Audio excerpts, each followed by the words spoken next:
And from the very beginning of Genesis 1:1. And again, this book of Genesis is the genealogies of both the people on the earth and everything that was created and placed on the earth, including the animals.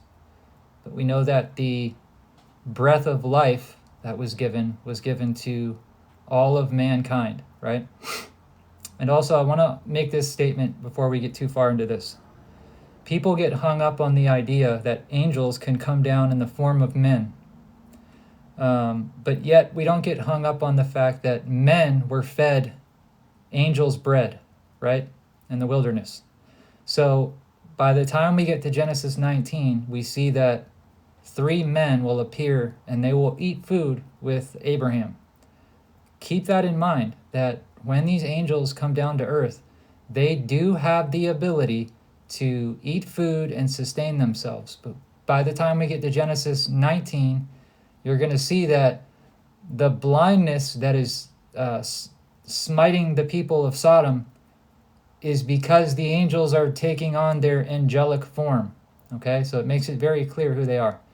So Genesis 1:1, it says, "In the beginning, Yahweh created the heaven and the earth."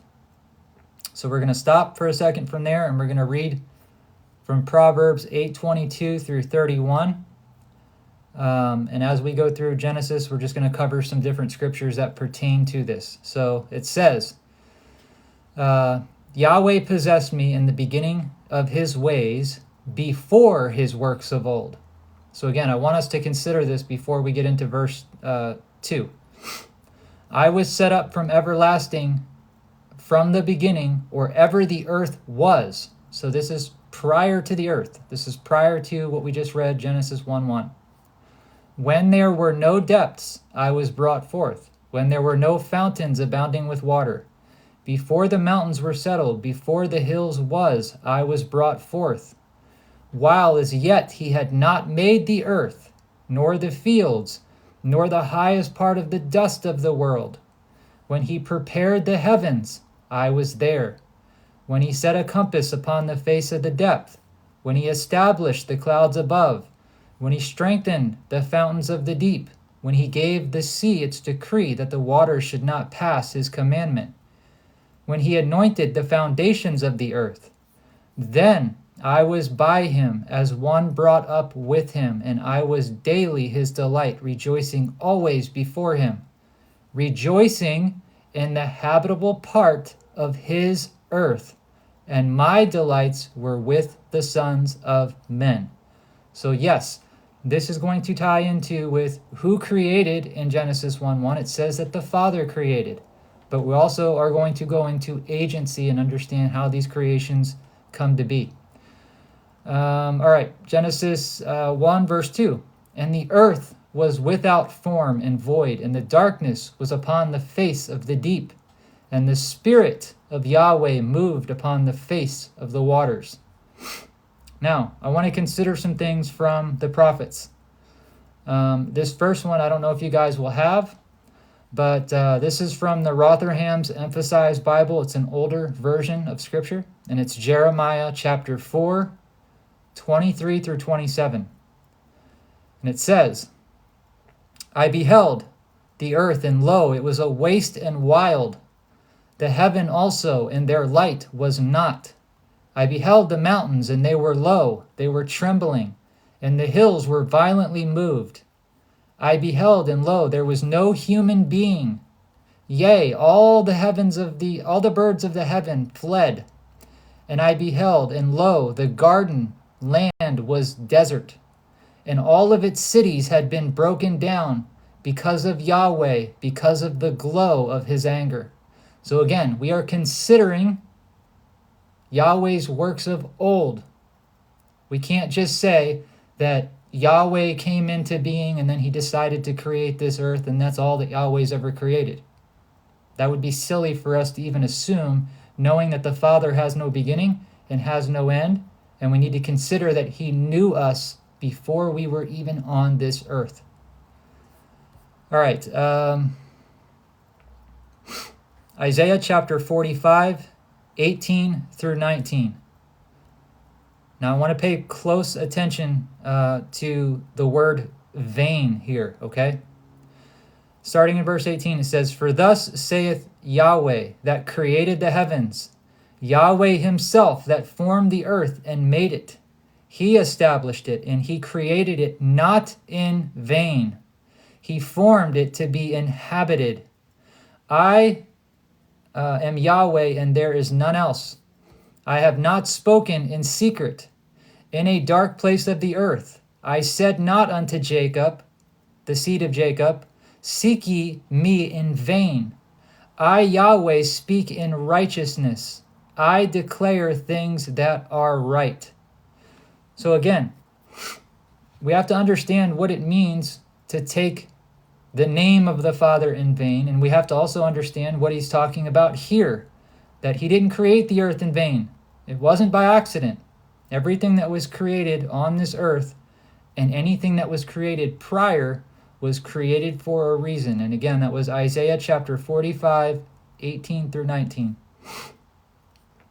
All right, continuing on with Genesis chapter 3, or chapter 1, verses 3 through 4.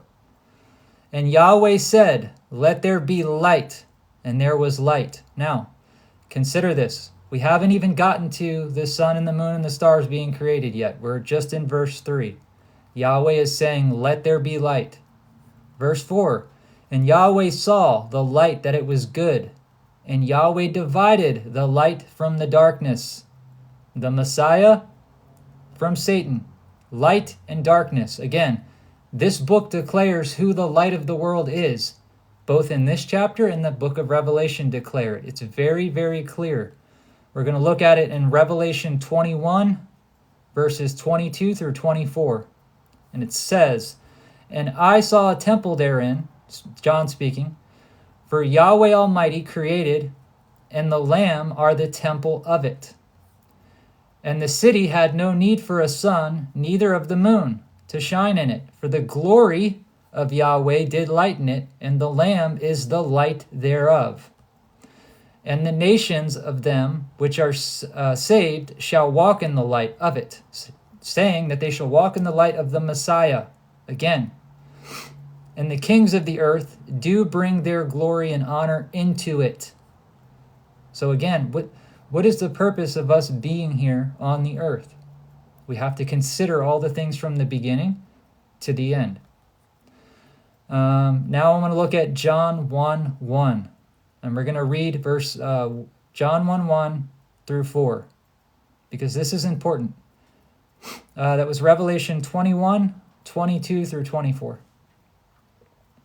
All right, so in John 1:1 through 4, it says, "In the beginning was the Word, and the Word was with Yahweh, and the Word was Yahweh."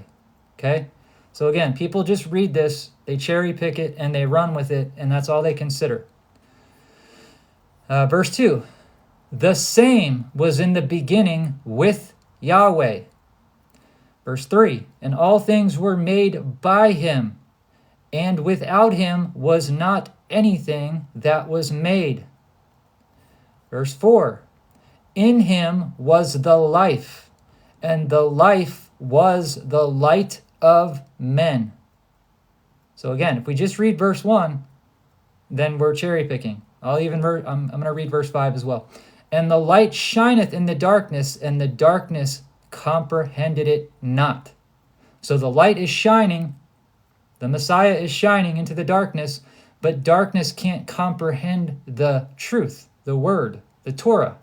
So verse 1, again, "In the beginning were the teachings," or the Torah, "and the Torah was with Yahweh, and the word," or the Torah, "was Yahweh." It's who he is. It's his image. All right, picking back up in Genesis 1, starting in verse 5. "And Yahweh called the light day, and the darkness he called night. And the evening and the morning were the first day." Now take note of that. It's not the way that we have it, right? It's not when we wake up in the morning until the evening, we consider that a day. Again, they've changed and altered the calendars. We can track this when we get to Genesis chapter 2, we can track the Sabbath from the beginning of the book all the way to the end. So we don't have to be confused about what day the Sabbath is on. Verse 6, and Yahweh said, let there be a firmament in the midst of the waters, and let it divide the waters from the waters. And Yahweh made the firmament and divided the waters which were under the firmament from the waters which were above the firmament, and it was so. And Yahweh called the firmament heaven. This is not speaking of his heaven, where he is. This is speaking from the earth, the level of the earth where we walk on, and from that point to this firmament. And how do we know that? Well, the word is going to establish it for us. And the evening and the morning were the second day. And Yahweh said, let the waters under the heaven be gathered together unto one place, and let the dry land appear. And it was so. And Yahweh called the dry land earth, and he gathered together the waters, called he seas. And Yahweh saw that it was good. And Yahweh said, let the earth bring forth grass, and herb yielding seed, and fruit trees yielding fruit after his own kind, whose seed is in his self upon the earth, and it was so. And the earth brought forth grass, and herb yielding seed after his kind, and the tree yielding fruit, whose seed was in itself after its kind, and Yahweh saw that it was good. And the evening and the morning were the third day. And Yahweh said, let there be lights. Okay, now listen. We just read this in verse 2. And he created light and darkness, right? Why is he recreating lights now? Because he wasn't speaking about the sun, the moon, and the stars. Now he's speaking about the sun, the moon, and the stars. And Yahweh said, let there be lights in the firmament of the heaven to divide the day from the night, and let them be for signs, and for seasons, and for days, and for years. Again, this is how we establish Yahweh's calendar. Verse 15, and let them be for lights in the firmament of the heaven to give light upon the earth, and it was so. And Yahweh made two great lights, the greater light to rule the day, and the lesser light to rule the night, and he made the stars also. Okay, so it's pretty safe to say we know what the stars are. We know what the stars represent. And again, I'm not going to get into other books. I'm just going to stick to the 66 book canon for the sake of this teaching. But we're seeing something very interesting. The sun and the moon have a relationship, the same type of relationship that a husband and wife have. The sun will it's never veering off course, right? And the moon, the feminine, is always following the sun around this course, which is explained throughout the prophecies as well.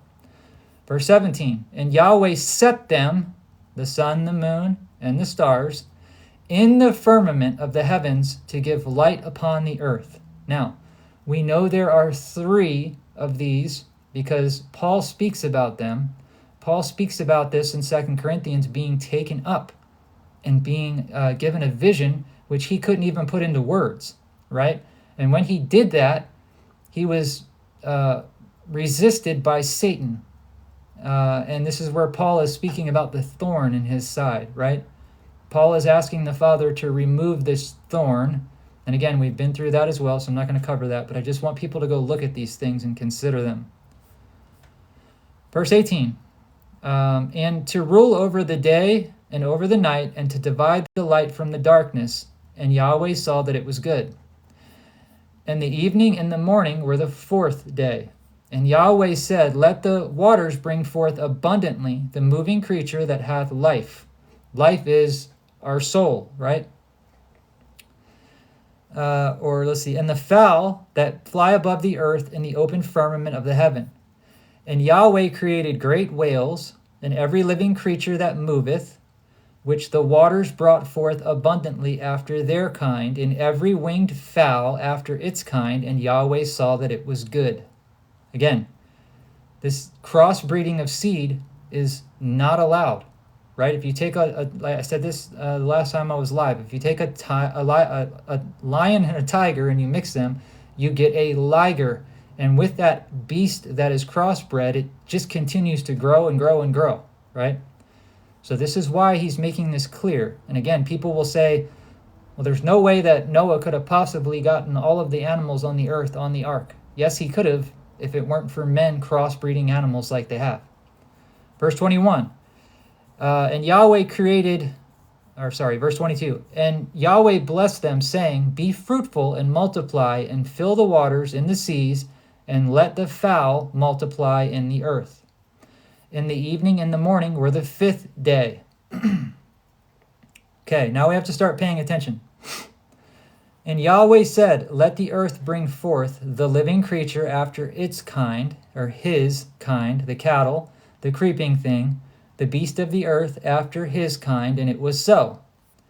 And Yahweh made the beast of the earth after his kind, and the cattle after their kind, and everything that creepeth on the earth after his kind.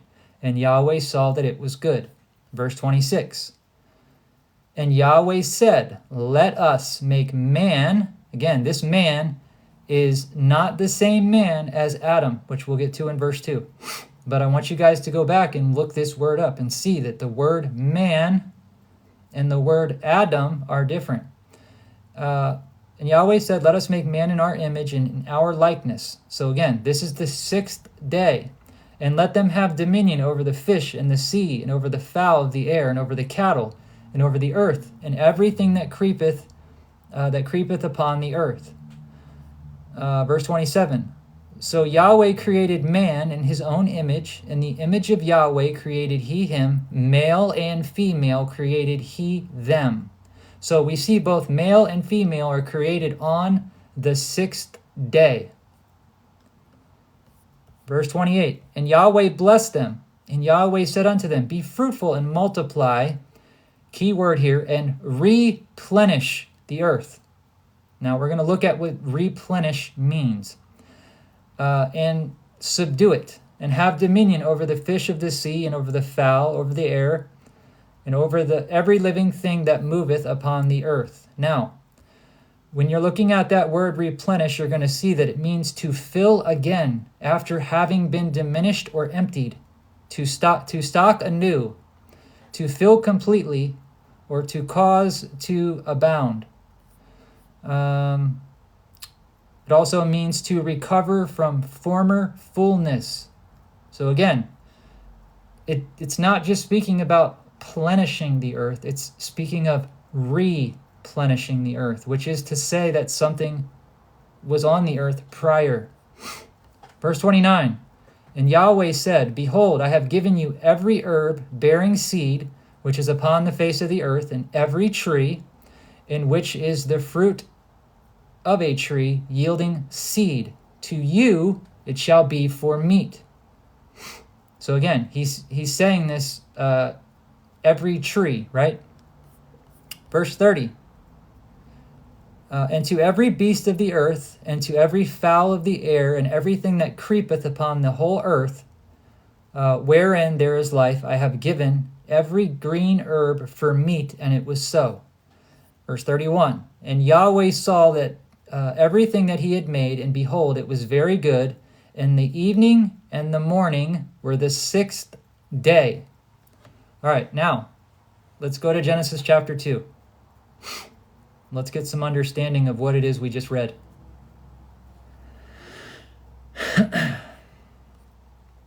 Genesis chapter 2, starting in verse 1. Thus the heavens and the earth were finished, and all the hosts of them. Again, what are the hosts? We need to look up the word host. Again, this is speaking of the children of the earth and the Ben Elohim. The host of them were finished. Okay? And on the 7th day, Yahweh ended his work which he had made, and he rested on the 7th day from all the work which he had made. Now, understand that Yahweh's not resting because he's tired, right? This was him setting a day for us, because it tells us in the very next verse. And Yahweh blessed the 7th day and sanctified it, because that in it he had rested from all of his work that he had created and made. Speaking of the Sabbath. Verse 4. These are the generations of the heavens, and the earth when they were created in the day when Yahweh Elohim had made the earth and the heavens. Verse 5. And every plant of the field before it was in the earth, and every herb of the field before it grew, for Yahweh Elohim had not caused it to rain upon the earth, and there was no man to till the ground. Verse 6. But there went up a mist from the earth that watered the whole face of the ground. Verse 7.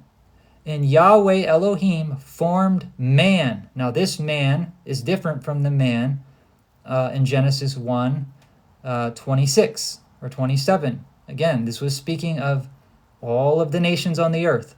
This is your Strong's Concordance number 120.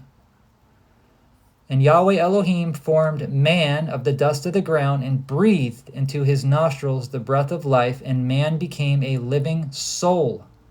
So, again, it said there was no man to till the ground in verse 5, right? So, what did Yahweh just create? Yahweh just created the farmer. This is going to be important as we go through the book of Genesis.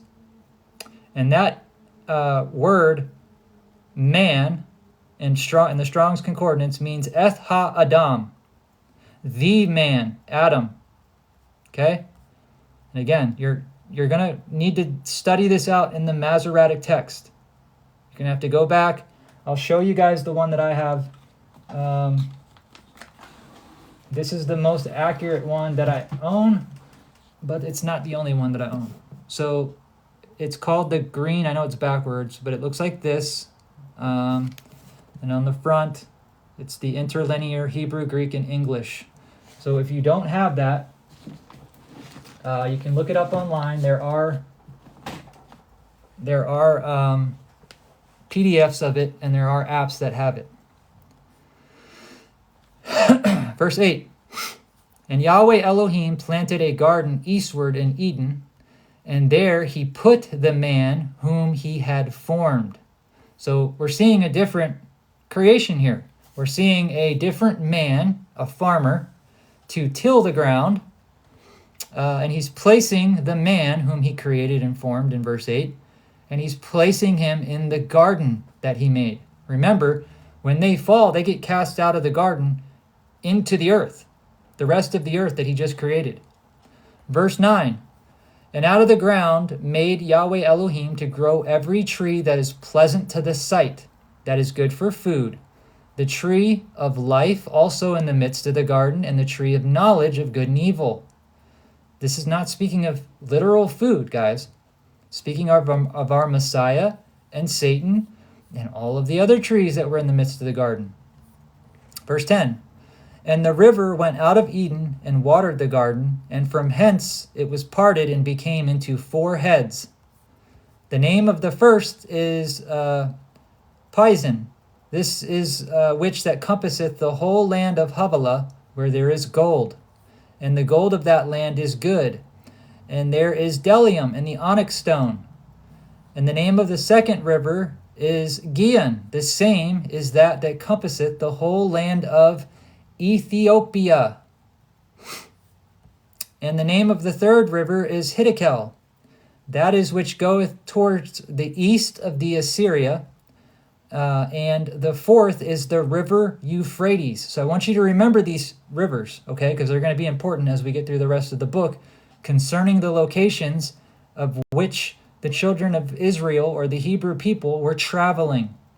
And you're going to see that they're traveling to a certain destination which is not where people think it is. Verse 15. And Yahweh Elohim took the man, and he put him in the Garden of Eden to dress it and to keep it. Again, this man is Eth Ha-Adam. In your Strongs, it's 120. And Yahweh Elohim commanded the man, Eth Ha-Adam, saying, of every tree of the garden thou mayest eat freely. He's talking to Adam. Eve has not been created yet. But of the tree of knowledge and good and evil thou shalt not eat of it, for in the day that thou eatest thereof thou shalt surely die. So again, consider this. Yahweh is just created Adam. He's placed him in the garden, and now he's giving Adam a commandment that he should not eat of the tree which is in the midst of the garden. And Yahweh Elohim said, It is not good that man should be alone. I will make him a helper, a helpmeet for him. Verse 19. And out of the ground Yahweh Elohim formed every beast of the field and every fowl of the air, and brought them unto Adam to see what he would call them. And whatsoever Adam called every living creature, that was the name thereof. So all the animals are created, right? And Yahweh had said prior that he was going to create a helpmeet for him. But he formed the animals first. And so now we're seeing that Adam is going to start naming these animals. But it's none of these animals that the Father created were sufficient to be a helpmeet for him, right? Verse 20, And Adam gave names to all the cattle, to all the fowl of the air, and to every beast of the field. But for Adam there was not found a helpmeet for him. And Yahweh Elohim caused a deep sleep to fall upon Adam, and he slept, and he took one of the ribs thereof. Again, this word ribs, or rib, means the curve, speaking about his DNA. And he closed up the flesh instead thereof. And the rib, the curve, which Yahweh Elohim had taken from man, made he a woman and brought her unto the man. And Adam said, now listen to this very closely. If we know what Adam means, right? Eth ha-Adam, Strong's 120. And Adam said, This is now bone of my bones and flesh of my flesh. She shall be called woman, because she was taken out of man, the womb of man. Woe man, the womb. This is the whole purpose of Yahweh creating the woman. Only through the womb of a woman can a child be born. See, verse 24. Therefore shall he leave his father and his mother, and shall cleave unto his wife, and they, the husband and wife, shall become one flesh. So again, birth by two beings, a man and a woman, creates a life or a child. But we have to consider, how was Adam created? From the dust of the earth, right? And then Eve was created from his curve. Now you guys can look at this scientifically, and you can see that on this curve from where the rib was removed, this is what we know as DNA, right? And this is the ladders that go across the helix that make up the structure of a child. And as we've spoken about before, you can take this structure of a child, or a structure that you want the child to look like. Science has now made it possible for you to, for scientists to alter and change the way that a child would look, what color eyes you want that child to have, whether you want the child to be a female or a male, it doesn't matter. This is all stuff that science, over time, has progressed in to try to become like God. Now, we have to consider Satan is roaming the earth, right? Satan is on the earth, and he's trying to distort the creation that Yahweh made. So as we go into Genesis 3, I know we've been through this already, but we're going to cover it again because it's part of the entire book. All right, Genesis chapter 3, verse 1. Now the serpent was more subtle than any beast of the field. The field is the world. Remember, we've read this parable where the Messiah tells us that the field is the world, Matthew chapter 13, which Yahweh Elohim had made. And he said unto the woman, Yea, hath Yahweh said, You shall not eat of every tree of the garden. Now again, we covered this serpent, and we know that the anti-Messiah is going to walk the earth, and through his subtlety, He will cause people to take his mark. But the word for serpent there is Strong's number H5175. And again, it's a primitive root word, properly to hiss, to whisper a magic spell. Okay, so it's enchantment, in other words, but the first couple words that are listed there, it's pretty clear what this serpent was doing. Revelation chapter 12, verse 9. And that great dragon was cast out, that old serpent, called the devil and Satan, which deceiveth the whole world. He was cast out into the earth, and his angels were cast out with him. Okay? I also want you to take note, before we get into Noah and his flood, remember Yahweh flooded the earth, and it was to remove the works of Satan. We see in this same chapter of Revelation that Satan is going to cause a flood to go after the remnant of the seed of the children of Jacob, to cause them to be carried away of a flood. Only it's not a flood of water, it's a flood of nations. So this serpent in verse 1, that's more subtle than any beast of the field, meaning the world, has just whispered a magic spell or enchantment to Eve. He's causing her spiritual eyes to be closed. Verse 2, and the woman said unto the serpent, we may eat of the fruits of the trees of the garden. Again, this word that's here, that's used for trees, is H6086, which is the word etz, which is to mean a tree from its firmness, and again could also mean the spine, but it's the root word of H6095, which is autwas. It means to properly fasten, to make firm, that is, to close the eyes or to shut. And again, this also can be interpreted to the spine as to giving the spine firmness, or the body, or the backbone of the body. Now, let me ask you this. How do we refer, even to this day, to our bodies, especially in the medical field? The body is the trunk, the arms and fingers are limbs. You have a family tree. So I want you to consider all these sayings and words that are still around today, because they're there for a reason. Verse 3, but of the fruit that is in the midst of the garden, Yahweh Elohim hath said, you shall not eat of it, neither shall you touch it, lest you die. Now, we just read in Genesis chapter 2 that Yahweh gave this commandment to Adam. Eve wasn't created yet. And then he created Eve, and Adam said, this is flesh of my flesh and bone of my bone. And that word rib, again, means the curve or the genetic DNA, the structure of which the man was created. Now, in this same verse, chapter 3, but of the fruit of the tree which is in the midst of the garden, Yahweh said, you shall not touch it, lest you die. Eat it or touch it. Okay?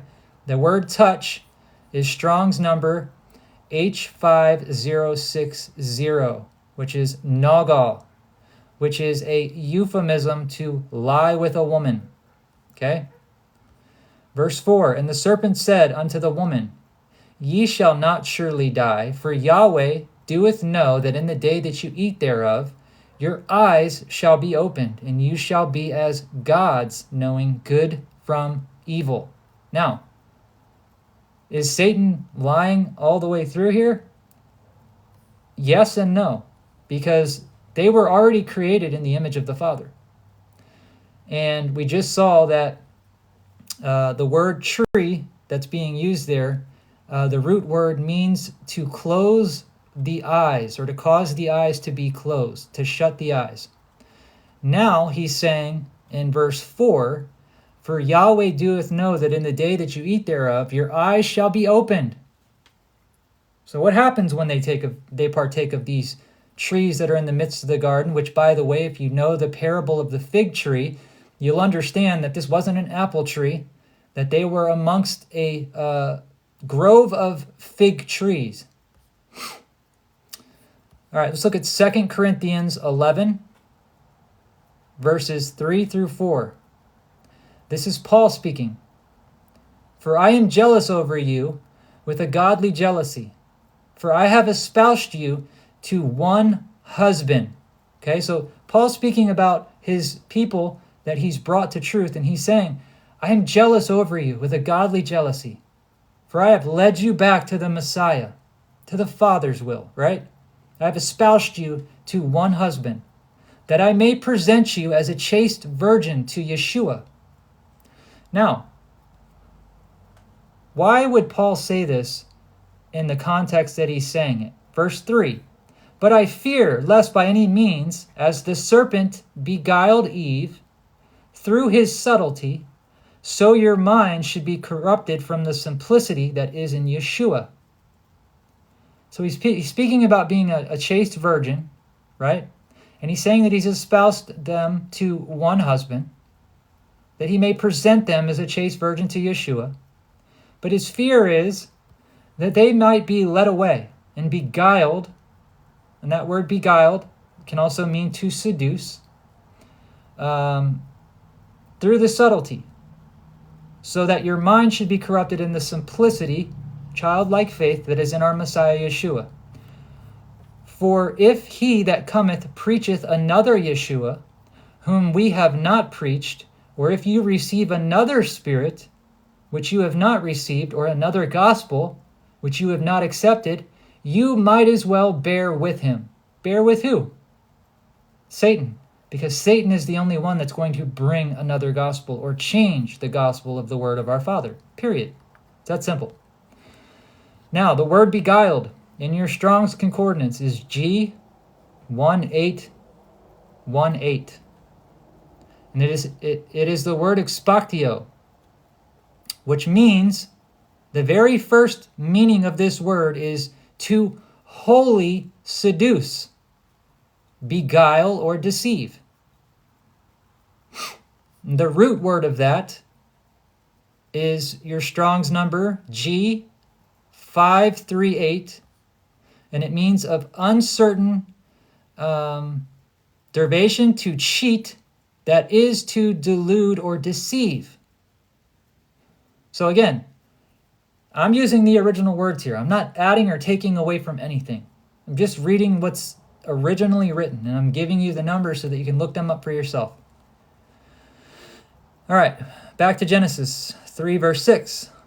And the woman saw that the tree was good for food, knowledge. Okay, so again, we see John and other people in Scripture where Yahweh or Yeshua is handing them, or an angel is handing them the Torah to eat it up. It's a little book or a scroll, and it's sweet like honey on the lips, and it's bitter when they swallow it.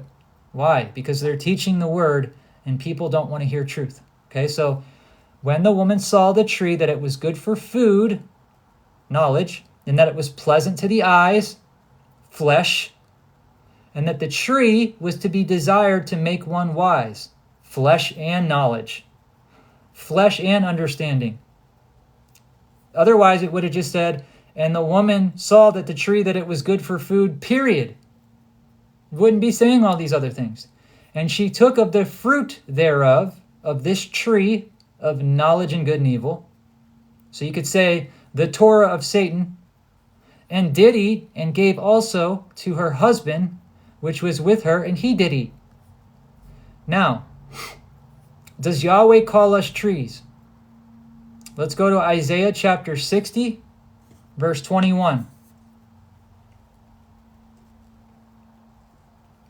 Because the argument has been that these are trees. This is what it says, and these are trees, right? So Isaiah 60:21. Thy people also shall be righteous. They shall inherit the land forever. The branch of my planting, the work of my hands, that I might be glorified. We're going to go one more chapter over, Isaiah 61, verse 3. To appoint unto them that mourn in Zion, to give them unto the beauty for ashes, the oil of joy for mourning, the garment of praise for the spirit of heaviness, that they might be called trees of righteousness, the planting of Yahweh, that he might be glorified. So, when we're talking about Genesis chapter 3, verse 6, are we talking about just trees? Does the Father speak about his children as being trees of righteousness, the planting of the Most High? Better believe it. It says it, and that's not the only place it talks about it. I'm just giving you two witnesses. Now, let's reread what we just read in Genesis 3, verse 6, that the woman saw that the tree was good for food and pleasant to the eyes. Let's look at that word pleasant. It's Strong's number H8378. H8378. Pleasant. Now, this is the word that's used there. It's tahava, right? And it means a longing by implication or a delight, subjectively satisfaction, or objectively a charm, daintily, desire, exceedingly, greedily, or lusting, or pleasant. Now, the root word of the original word that's right there, that we just read for pleasant, is Strong's H183. Strong's H183. This is the root word of the word I just gave you. And it means to covet or greatly desire, and to long or lust after. So this tree that's pleasant to the eyes, Eve is now lusting after, right? Because it's flesh. Now, it goes on to say, in a tree to be desired to make one wise. Let's look at that word desired, which is Strong's H2530. And it means beauty, greatly beloved, to covet, delight, desire, goodly lust, pleasant or precious thing. So there's more being said here than I think people want to be honest with themselves about, but that's neither here or there. I'm just reading this for the people that want to grow in understanding. Genesis 3, verse 7. Now they've eaten of this tree. Remember, they've already taken a bite from this tree. And again, we're not talking about them physically in every sense, right? We just read through the different ways that this tree is being partaken from, right? And it says, and the eyes of both of them were opened, and they knew that they were naked. And they sewed fig leaves together, and they made themselves aprons. Now, we just read in Genesis 2:25 that the man and his woman, or his wife, were both together in the garden, and they were naked and not ashamed. Now here we are in Genesis 3, verse 7, and it says, and the eyes of both of them were opened, and they knew that they were naked, and they sewed fig leaves together. Now again, I'm going to say this. If you missed the teaching on the parable of the fig tree, I suggest you go watch it. It's the last video that I posted. And if you don't know what the parable of the fig tree is and what it's concerning entirely, then I suggest you go watch that video and understand why they're covering themselves. And they're not covering their mouth. They're covering their private parts because they know they're naked. And they're covering themselves with the leaves of a fig tree, not an apple tree. Verse 8. And they heard the voice of Yahweh Elohim walking in the garden in the cool of the day. I wonder who is actually in the garden here with them. And Adam and his wife hid themselves from the presence of Yahweh Elohim amongst the trees of the garden. Now, 2 Peter 3:8 says, but beloved, be not ignorant of this one thing, that one day with the Father, Yahweh, is as 1,000 years, and 1,000 years is as one day. Now, this can go all the way back to the very first chapter that we were just reading from. One day to the Father is a millennium, okay? Just like the 1,000-year millennial reign. So for the Father in his time, which is, he's outside of our time, It's only been almost 7 days since this earth age was created. Verse 9. Genesis 3, verse 9. And Yahweh Elohim called unto Adam and said unto him, Where art thou? Verse 10. And he said, I heard thy voice in the garden, and I was afraid because I was naked, and I hid myself. Now they just went from Genesis 2:25, from being naked and not ashamed, to partaking from a tree that's in the midst of the garden. And now they're afraid and they've hidden themselves because they're naked. Now listen to verse 11. And he said, Yahweh, who told thee that you were naked? Have you eaten of the tree where I commanded thee that thou shouldest not eat? Now, again, I've gone over this before, but this is where the blame game comes in. Verse 12. And the man said, The woman whom you gave to be with me, she gave me of the tree, and I did eat. Verse 13. And Yahweh Elohim said unto the woman, What is this that thou hast done? And the woman said, The serpent beguiled me, and I did eat. Again, we just covered this word beguiled. Verse 14, And Yahweh Elohim said unto the serpent, Satan, because you have done this, you are cursed above all cattle, and above every beast of the field. Upon thy belly thou shalt go, and dust shalt thou eat all the days of thy life. Now, I've said this before, but does this mean that Satan's punishment is that he's going to have to slither around with no legs and just eat dust all the days of his life? Let's use that same logic and let's go through Scripture. Let's go to Micah 7, verse 17. And it says, They shall lick the dust like a serpent, and they shall move out of their holes like worms of the earth. And they shall be afraid of Yahweh Elohim, and they shall fear because of thee. Speaking to the children of Israel. Isaiah 49:23. Now again, this is a prophecy. Both of these, two witnesses. And there's many more that are like it. And the kings shall be their nursing fathers, and their queens thy nursing mothers. They shall bow down to thee with their face toward the earth, and shall lick up the dust of thy feet. And they shall know that I am Yahweh, and they shall not be ashamed that wait for me. So those that wait on the Father shall not be ashamed.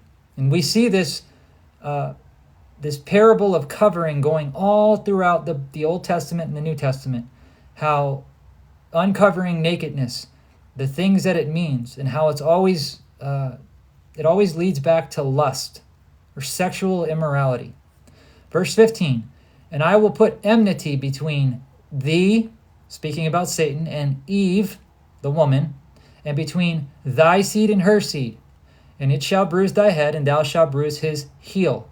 Now, what is this word that's being used for seed? It is Strong's H2233. And it means, it's pronounced zera.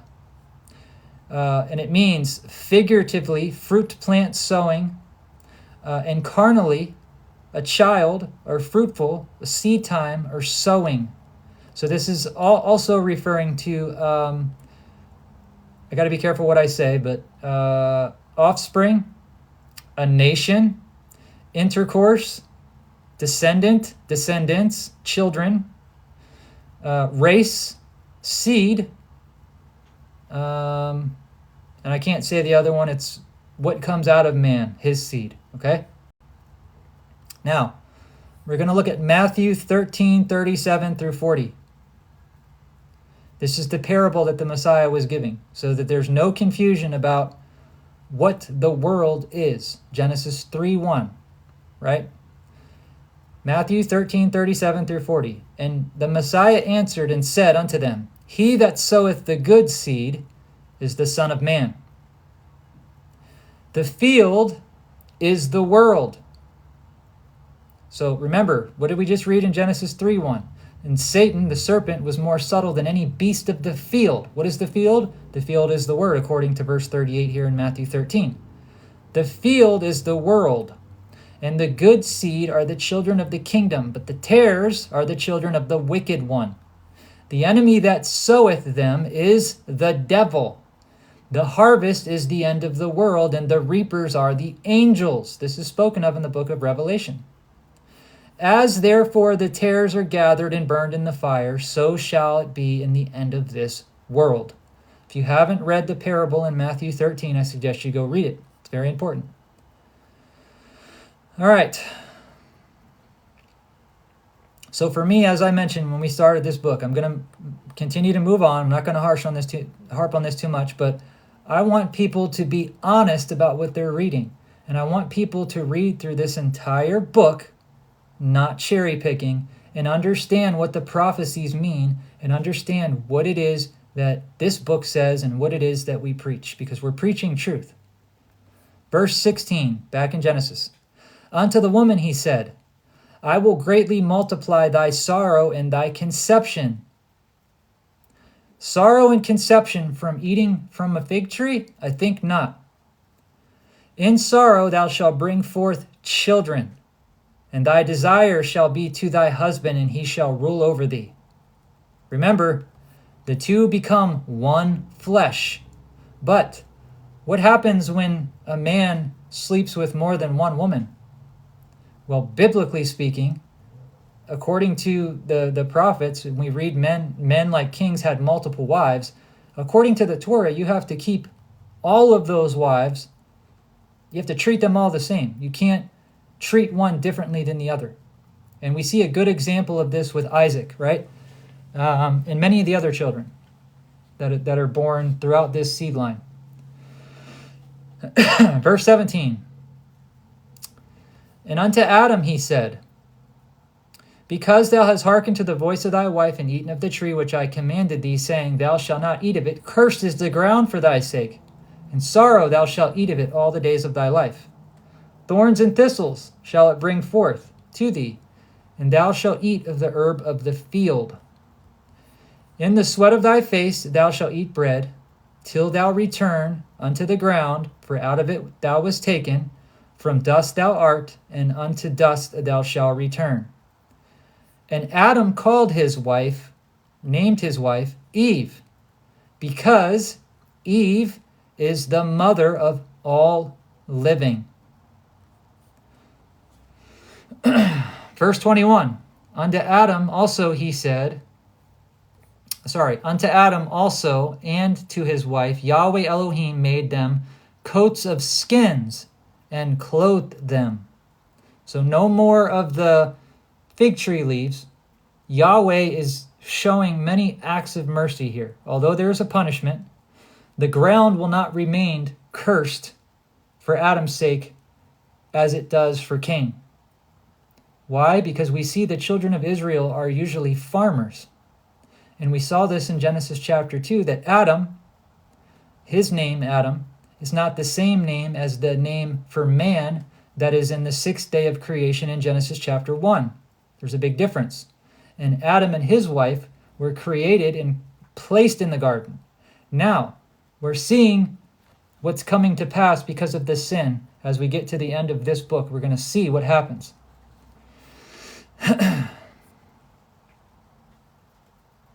All right, so he's clothed them in verse 21. Verse 22, and Yahweh Elohim said, Behold, the man is become as one of us to know good and evil. And now, if he put forth his hand, notice he didn't say touch. Notice he's not using the same language as he used as prior. He says, if he puts forth his hand and take also of the tree of life and eat and live forever. So if the man had taken from the tree of life after this, he would have been in the state of death, this perpetual, never-ending cycle of death that we go through, not allowing us to return back to the Father. So, verse 23, therefore Yahweh Elohim sent him forth from the Garden of Eden to till the ground from whence he was taken. Now they're going to start farming the land. Verse 24, so he drove the man out and placed him at the east of the Garden of Eden, and he placed there cherubims, angels, with a flaming sword which turned every way to keep the way of the tree of life. Now, again, I've said this before, but every time our Messiah is mentioned, he's always mentioned as a flame of fire, right? It's an all-consuming fire, but it doesn't consume the children or his children, those that follow after him, right? It's just a consuming fire. And when Moses sees this, he goes to look at the bush that's on fire, and there's no damage done to the bush after he sees this tree that's burnt. Revelation 22, 1 through 3. Revelation 22, verses 1 through 3. And he showed me a pure river of water, of the water of life, clear as crystal, proceeding out of the throne of Yahweh and of the Lamb. And in the midst of the street of it, or on either side of the river, there was a tree of life, which beareth 12 manners of fruits, the 12 tribes, and yieldeth her fruit every month. And the leaves of the tree were for the healing of the nations. And there shall be no more curse. What curse? Well, we're reading about it right here in Genesis chapter 3. But the throne of Yahweh and the Lamb shall be in it, and his servants shall serve him. So, is this tree of life more than just a tree? Well, I would think so. It's going to bear 12 manners of fruit to be exact, which are the 12 tribes, which will be the new priests and kings on the new earth, men, and yielding her fruit every month, and the leaves of the tree were for the healing of the nations. Very, very